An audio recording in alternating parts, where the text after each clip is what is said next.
The opinions expressed in the following program are those of the producer and not necessarily those of WKTV Community Media.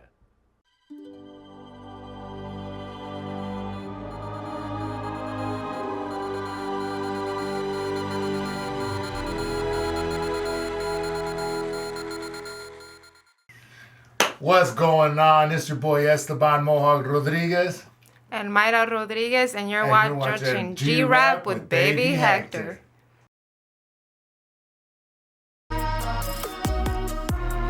Let's go. We talking sports highlights, of course, real life. Let's see what's popping on the scene. We'll cover it right. The hottest local artists. We'll tell you how they started. Right here on G-Rap with Baby Hector as the pilot. Let's go.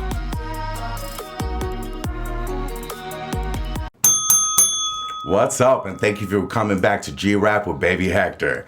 Today, I have the pleasure of welcoming back one of our own, the champion from Grand Rapids, Mohawk Rodriguez. Let's go, baby. And I have the pleasure to have his wife on the show, too, and we have Mayra Rodriguez. Thank you for coming.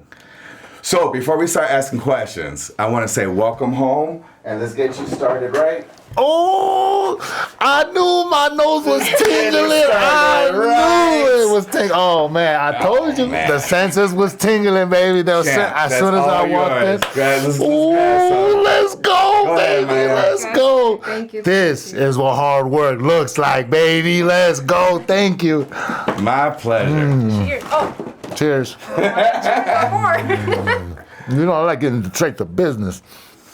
So how you feeling? How you feeling after this big win, baby? Like you're home, you got that homecoming at the Blue Bridge we saw. How did everything come back when you came home? How did that feel? Oh man, like words do not begin to explain the emotions that went through me to be able to fulfill my promise to the people, to be able to come back with that gold. Oh my goodness, yo, it was like a dream come true. It is a dream come true, man. Hell yeah. And to be able to just see the excitement in other people's eyes when they get to hold the belt. And you know, when being on that Blue Bridge, we had the whole block out there. People rode up with bikes.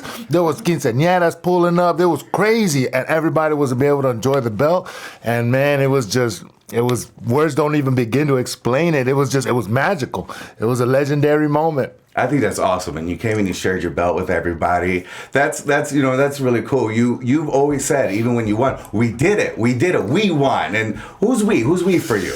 For me, it's Who's the your people, team? all my supporters, all the fans, all the dream chasers that's been out there trying to chase this as well. You know, my family, my friends, everybody that's done any type of part in this. Like, this isn't just a one solo act type thing. This was a whole community getting together behind somebody and truly chasing something great. And oh, we did it, Hell yeah. man! Hell yeah! So you went from unranked to challenger to champion, baby. Man, from the prelims to the main event, baby. Did you know all along, or is this a big dream that's really coming true right now? This is really a big dream coming true, man. Like I didn't see it at first, but I believed it. Yeah. And I couldn't really see it, and it was just like there was a part of me that made that choice. I'm burning the boats and I'm becoming champion one way or another. This is what I'm built for. And when I really went out there and I put the work in, there was days that I just see that smoke still and I couldn't really see it, Yeah. but I believed it. You know what I mean? And it was like, I know if I'm doing this work, I know it's gonna pay off. I've read it in stories, I've watched it in movies, I've watched it in reels. Like, I've heard it from successful people, and now to be able to endure it, oh man, like, it was just magical, man. And we saw, like, it was for you because you met up with Chris Camozzi beforehand and you took the title off him. I saw that shit. You snatched that shit. Just mine, baby. Listen, hey, you can't come into my hometown thinking that, you know what I mean, showing off some hardware like that, thinking that I'm not going to be able to come say hello.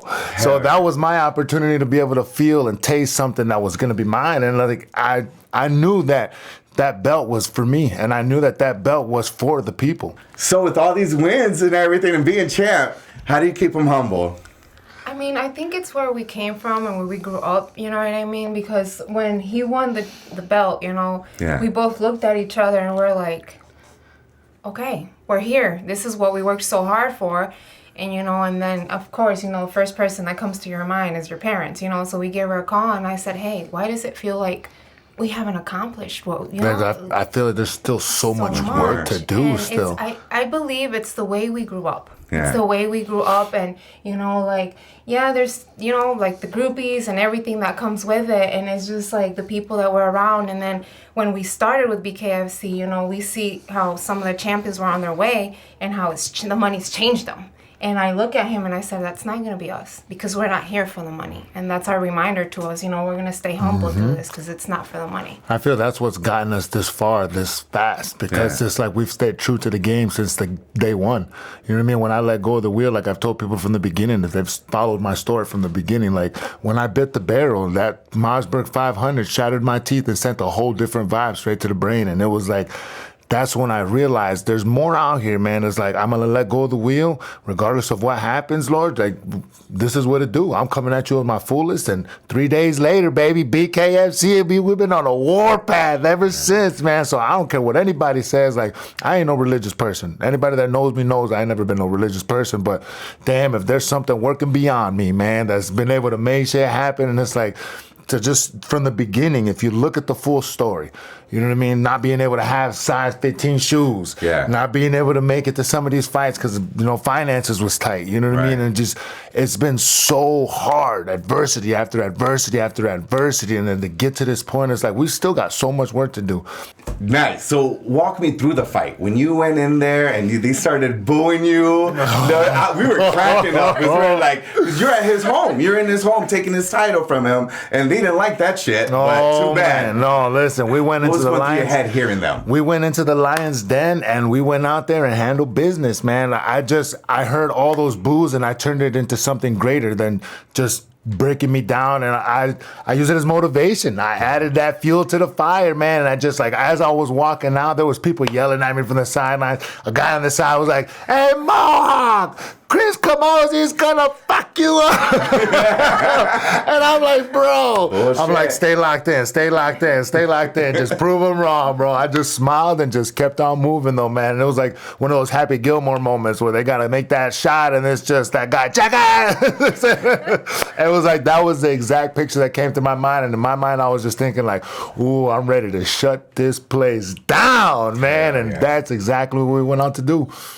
Is there any moment in that time during that fight where time stopped? Did it stop? Ooh. Got quiet? Slow down? The second that I walked through those doors, Sure. The second that I walked through those doors, everything was just like a movie, man. The cameras, the people, the production crew, like everything behind the scenes, just like, that's what makes me hone in. That's what has me doing that tunnel vision. And I came to a point where it was just like, all right, we're here. We put the work in. This is what we're here to do. It's time to get the job done. And it's another day in the office, man. And I put the work in beforehand to be able to feel confident walking in there. And the second that I walked in there, I knew that there was no way I was walking out without that belt. So your opponent was Chris Camozzi, and his match before that was Sawyer DeP, and I saw him cave in his face. Ooh. So what was some of your thoughts seeing him going across me? You're like, fuck that, I'm gonna eat him anyway. Man, like that, being able to watch other people's opponents, I feel strikes more fear into you. So it takes away from my camp as far as when I go watching videos, because then it takes away from me performing my way. But I've seen a couple of highlights here and there, but it's like I've seen other fighters as well cave in other people's faces and go out there and just have a bad day in the office. And as long as I can focus on what I can do, that I'm going to be the one caving in some faces, you know what I mean? But as far as it goes, like, I don't really like watching other fighters' videos and stuff and highlights like that, because then it does give you that small little voice that says, oh man, this is that little bit of fear that's getting striked into my heart. Like, I'm not going to let that happen, because I don't care what kind of dog they've been against. I don't care what kind of dog they think they are. When they step in front of me, they're going against a wolf. Hell yeah. No doubt. The wolf, baby. We coming, baby. We coming. The king of the jungle, baby. King of the jungle. Do you watch any of the other tapes? Do you watch any of the tapes of his opponents and whatnot? Yes, I do. I watch him with Coach. So since we're a team, I talk to him, and we keep him out of the picture, and this is how we prepare him for a fight. We watch his opponents. We don't tell him nothing about it. It's his choice. We respect it, and we go, okay, it's our work. That's our work to do. So we do. Okay. And that's how we prepare him for each fight. I just like, they kind of get, I tell them what I want to do, and then from there I'm like, hey, I'm going to focus on pushing my high performance and my pressure. I'm going to put it out there, and you guys do what you guys can do to get me to perform the best. And as far as they know, like, they're the ones that do all the study and all the homework behind the fighters, because like I said, for me, it just gives me that little more that I have to focus on and worry about, and I just want to go out there and have fun, you know. Damn, that's what's up. So, during the fight, it didn't take long for Kamose's face to start showing some damages to it. It was really quick. So when you saw the gashes he was getting, were you aiming for that after that? Like, what was your strategy once you started seeing the cuts in his face? Oh man, like I started really thinking to myself, like, man, this guy is getting cut up pretty bad. Like, I am doing some damage, man. And like, I wanted to get him out of there in the first round. And you know, I wanted to break that record for the most punches thrown in the 205 division, man, and there was no way I was going to be letting off that heat. And being able to catch him every single time with those jabs and all those different combinations that I'm never used to normally doing, I started really seeing some results. And I'm like, oh man, buddy, you better get a doctor to come and stop this quick, man, because it's a bad day in the office for you. Were you surprised that they didn't stop it sooner? I was very surprised. I mean, but then again, it's like he's a champ. He's a former champ, 3-time former champ, you know what I mean? UFC legend, PFL legend, you know what I mean? So it's like, once I found all this out after, you know, black belt in jiu-jitsu, it's like, I hate jiu-jitsu, man, but it's so disciplined, because it's something to master. It's like a huge accomplishment in a human's life, you know what I mean, to get to those levels. And then for me to be able to perform and outperform somebody in that sense and beat somebody on that level, it was just, oh man, it was just legendary for me, and a milestone that's showing that everything that we're doing is working.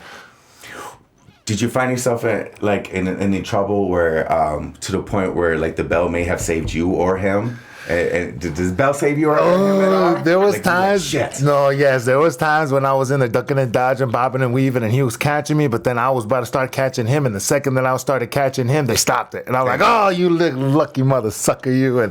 But those rounds, man, getting into that flow state, it's hard to kind of slow down in a sense, because when you are activated on superhuman instincts and just adrenaline dumping like that, and you are focused, it's hard to distract your mind onto something else, or it's hard to like to switch over and have that switch of thought, you know what I mean? So for me, it's once I'm in there and I'm go, I'm getting the kill. I'm smelling the blood off rip before I even have that ref's hand come down and knuckle up. I already smell the blood. So it's like when I go in there, it's just like, it's more or less of keeping that energy and keeping that pressure on him regardless of what the situation is. Now, round 3, it went bad. Like, he pushed you in a headlock and he got some illegal punches in, and then one of them poked you in the eye. Is that correct? Yeah. What happened? Ooh, yeah, so in that sense, I mean, we were both running on that elevation gas tank, you know what I mean? That elevation had a lot to do with, you know what I mean, that pace that I normally push. And when he caught me, man, like, he got me in that headlock, and it was little small things that I never really dealt with before that were starting to get me aggravated and throwing me off a bit.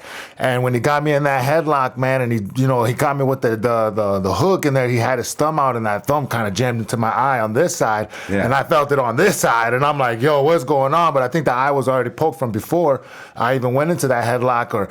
And when it happened, man, I found that easy way out. That voices, the demons crept in, man, and they were like, hey, you know, you got the belt DQ right now. Take the easy way out. The hard work is done. It was an illegal shot. And then another voice came in and was like, no, bro, we got work to do. You were going to regret every second after this. If you take this route and they give you that belt, you are not going to love this moment at all. And I was like, all right, this is where it is. I got to bite down. This is where it is. I got to buckle up. And I went out there, man, and I walked back out with that second wind. And, oh, that's where they screwed up, man. They gave me that chance to be able to go out there and finish the job. And one thing they don't understand about me is I recover quick. I'm a cardio king, man, and there's nobody in the 205 division moving like me. So when they give me that opportunity to bounce right back, oh, it's going to be a bad day in the office for them. Oh, my goodness. So you could have won the fight with that DQ. You decided to not take the easy route, and you wanted to earn it on your own, and you beat the shit out of him. Oh, yeah. Man. That's how you handle business, man, in them deep waters. Like, I felt we're in the championship rounds, and this is where it is that I got to buckle down and separate myself from the herd.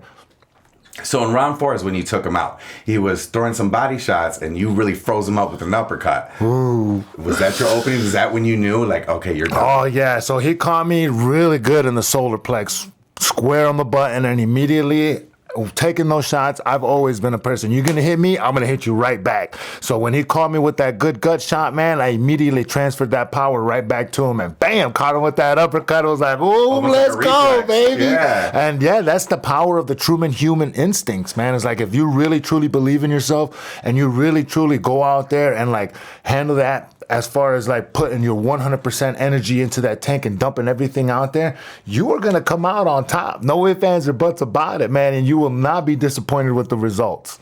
So you retired him after that. What did you think about that, seeing him retire after that match? Well, I mean, it's a tough pill to swallow because I've retired other fighters before, and it's hard to see a warrior go out, go out like that because, a warrior to warrior, you want to see somebody succeed. So when I was out there handling and I heard that he was going to retire after, knowing that he was going to still want to fight Sakar after the belt if he would have won the belt and all that stuff. And it's like, people don't realize the power of the knuckles, man, and the bare knuckle. And then let alone when you really learn how to let these puppies fly, People man. understand. When you get punched in the face so hard that it splits open. And those came from jabs. When I was in there and I was tagging them with the jabs, like I found a flow between my southpaw and my orthodox. So it's like when I'm in there catching them, I'm like, oh, I'm finding out my footwork now. And I'm like, I'm seeing myself do switches and I'm like, yo, oh my goodness, I didn't know I could move like this, yo. And it's like being able to keep that pressure on them and trying to fight that chess game in there, you know what I mean? Get on the outside foot on the southpaw, get on the outside foot on the southpaw, jab, jab, jab, and uppercuts, and make sure I'm ducking and dodging, trying to adapt all my head movements and stuff, man. And then he was moving and I'm moving and we swinging. Oh, man, it was amazing, man. And it was a fun time, though. It was fun times. So we're nowhere near retirement, but what is the legacy that you're trying to lead on when it's your turn? Oh man, listen, this is just the beginning. Now that we secured the belt, like I've told the people before, man, I'm here to change the world and show these dream chasers what it truly takes. Yes, sir. I'm here to show the world what it truly takes to become something greater, something more than yourself. And I'm a living example that regardless of what the situation, what it is, your background, what happened in your life before, you can change. And like this is the true testimony of somebody when you put full faith in something, you're going to accomplish everything that you've ever wanted, and it ain't going to be easy. Understand this, it is not going to be easy, but damn is it going to be worth it, man. Hell yeah. So does the bullseye on your back now as champion, does that change how you work out? No, absolutely not. Now I am going to be one of the first champions that is going to make people not want to be a champion. And people are going to know the 205 division and they're going to be like, yeah, I think I'm going to go heavyweight or I think I'm going to drop down to welterweight. I'm good. We'll let that man take his place. You know what I mean? Take his place. So it's like I'm going to have this belt for a long, long time because I've already hit rock bottom. What else is there? Who else is there? I've been fed to the lions time after time after time, and I've brought their hides back, baby. And listen, there's nobody that's been able to match my pressure. And there's not going to be one person in this planet that is going to be working harder than I am. Because I am just getting started, and I have not touched anything of my full potential yet. So mark my words, I am still going to be making history, and I'm still going to be breaking records because we just getting started, baby. Yeah, baby. You know what I mean? Baby. Let's go, baby. This is what it do, baby. This is what we were built for, man. This is what I was born for. You are his wife and his manager. Yeah. So how do you guys separate the professional and the personal relationship? So this goes back. So when I first met him, I told him, hey, I don't want nothing serious. We're just going to be messing with each other. I'm not ready for a relationship. I was doing really good in my life, and it's always been something that I've been good at. So when we got into this, he told me, hey, we need a team. And I said, yes, we do. Because whatever we're doing, it's not working.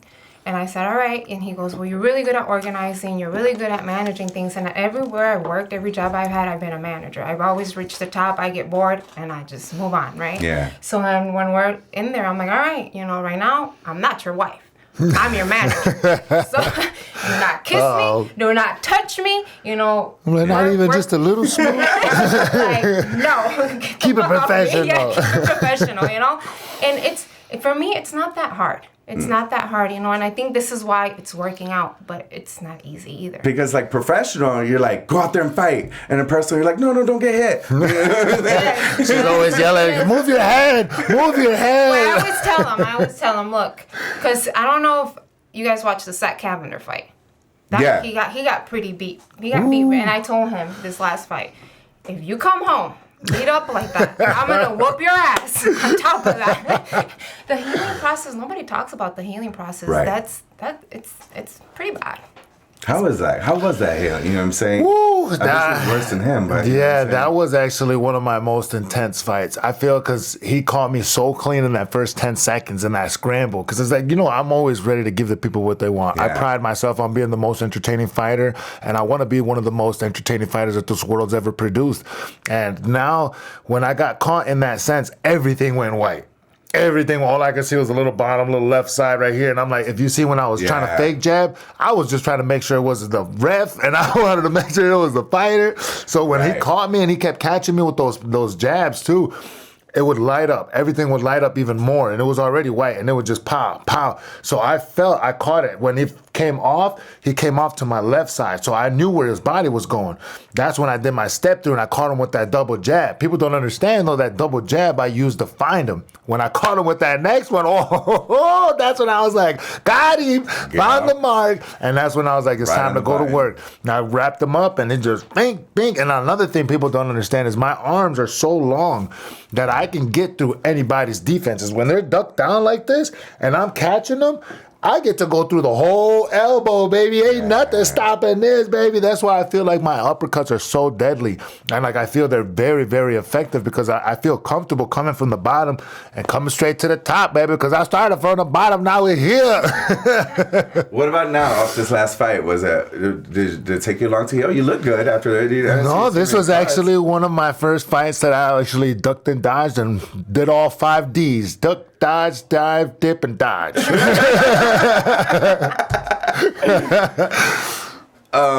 So do you ever go backwards? Like, do you stop with the work talk? You're like, no, we're not doing shop today. Let's just talk notebook. You know, right? Yeah. Yeah, you know, before the fights, there's that moment where it's like, all right now I'm going to be your wife and you need to take care of this, you know, and go in there and professional-wise, you have no mercy on him.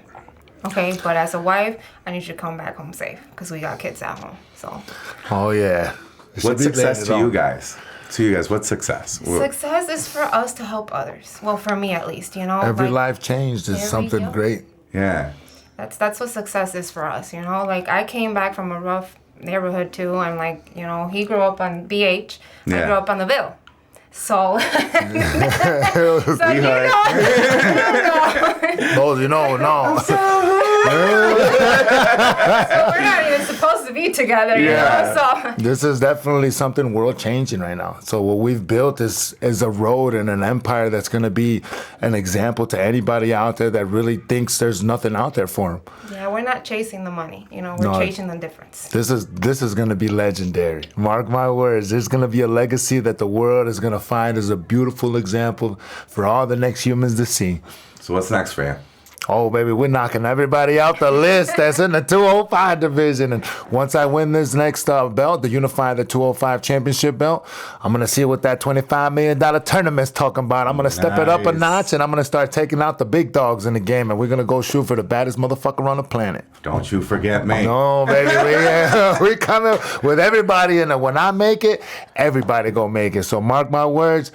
You just better believe this, baby, when I tell you I will be the baddest mother sucker on the planet. It's only a matter of time because I'm ready to put the work in and I'm ready to burn the boats and I'm ready to do everything by means necessary to succeed in this game and to show the world that we is here for a long time, baby, and a good time.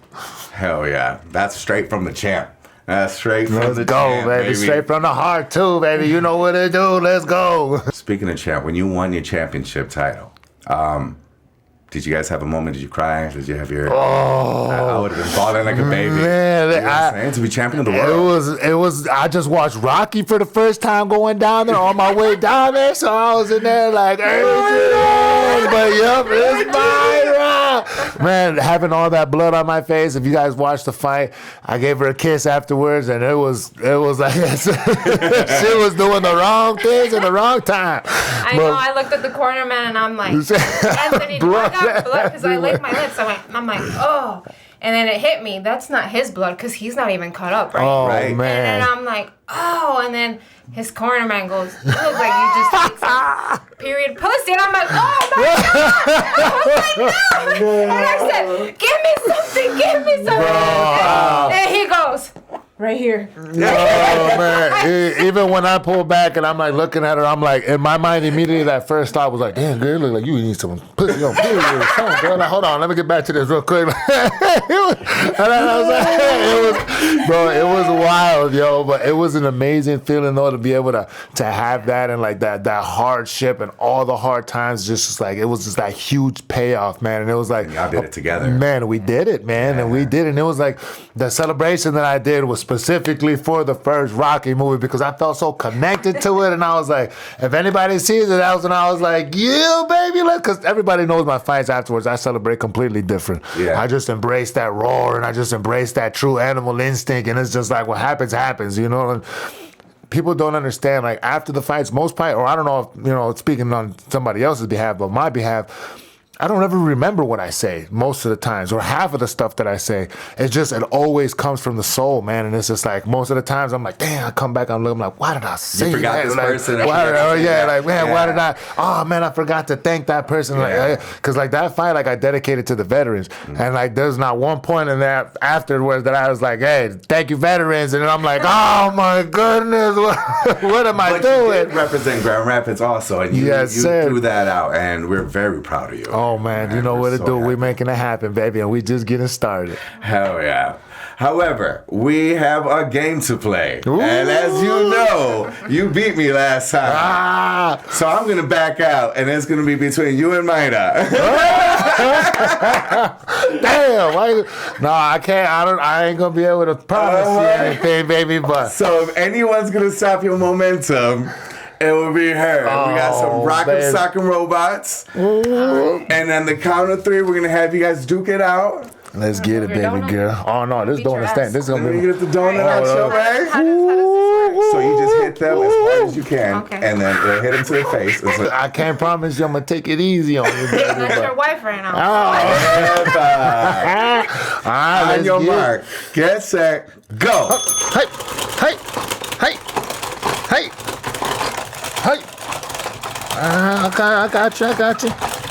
I got you, girl. Oh, you ducking and dodging too much. You got hit hard. I'm gonna be like a rave party, girl. Talking about Willis. Where you going? I ain't going nowhere. I ain't going nowhere. Here we go. Let's go. You ain't touch anyone. Matter of fact, hold on. What's that? I thought this was a game, girl. Champion of the world, girl. There's no fighting. You are no losing. Listen, I am a man of violence. Beautiful violence. No. I love you, baby. I'm sorry. That was for, that one time. That's good. Outstanding. Look at that. That was for that one time you was cracking the whip and almost ran me over with the car when I was running sprints. So that was the coach. Coach wanted to implement. It was gravel, and I was on the wheel, and he goes, step on it, and I was like, all right. He has to. Man, he had to go up. It was actually it was a hill. It was incline. And we had to keep it at 6 miles per hour, and he ran that. 6 miles per hour, my ass. That was on my heels. They was on my heels.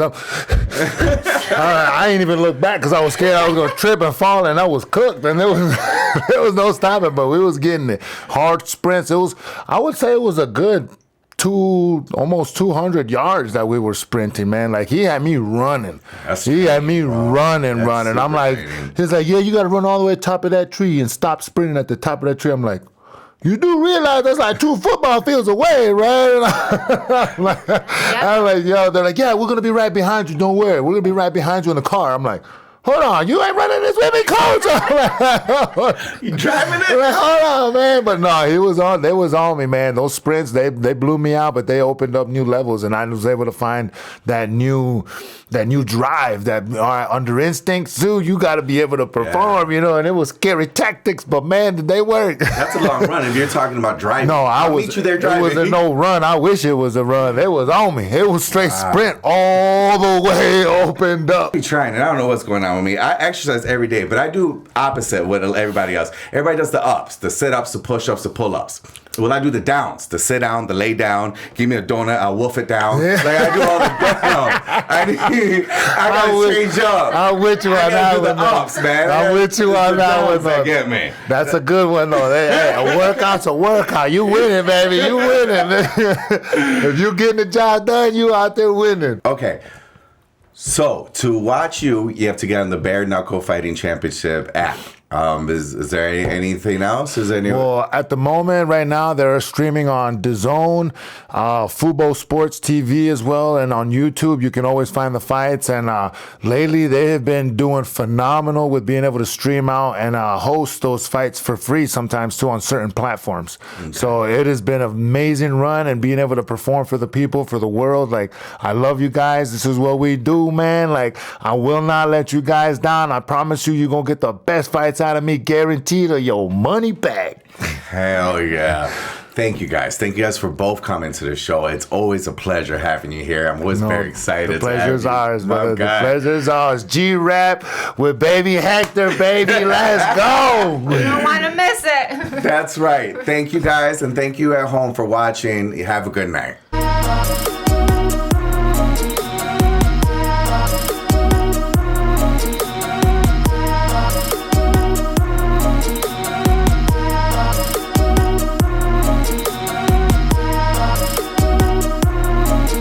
The opinions expressed in the preceding program are those of the producer and not necessarily those of WKTV Community Media.